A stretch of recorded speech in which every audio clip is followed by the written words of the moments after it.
New York entrepreneur Andrew Yang is one of the many Democratic candidates running for president in 2020. Yang is campaigning on helping those who lost their jobs to automation. He is also proposing a universal basic income of $1,000 a month to all Americans between the ages of 18 and 64. Business Insider politics editor Anthony Fisher sat down with him to learn more. So what's the one issue you'd like to be known for? We're in the midst of automating away the most common jobs in our economy. We're in a race right now that we cannot win. And our only path forward is to start reshaping our economy around us. Make it so that the economy serves us instead of us being inputs into the machine.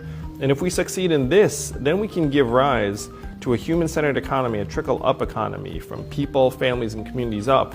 So my signature policy proposal is that every American should receive $1,000 a month in a freedom dividend to be able to make adjustments for the future and manage this transition. So that's universal basic income.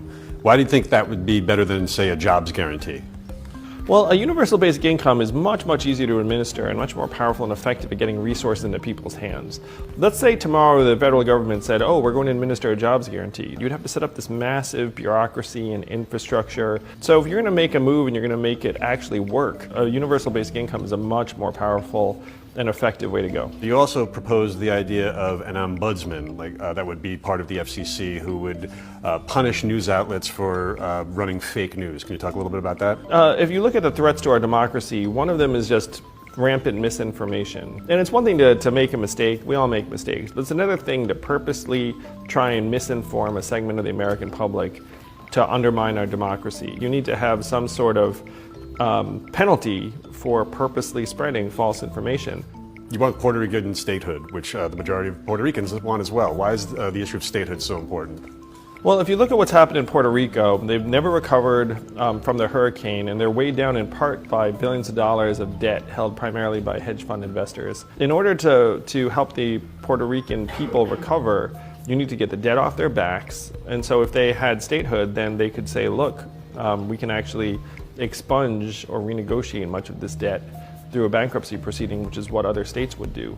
But they don't have that recourse available to them right now because of their legal status. How do you plan on getting on the debate stage? The DNC has already announced the criteria to make the debate stage, and we're going to meet both of them. And you only need to meet one, so I'm going to be on the debate stage in June.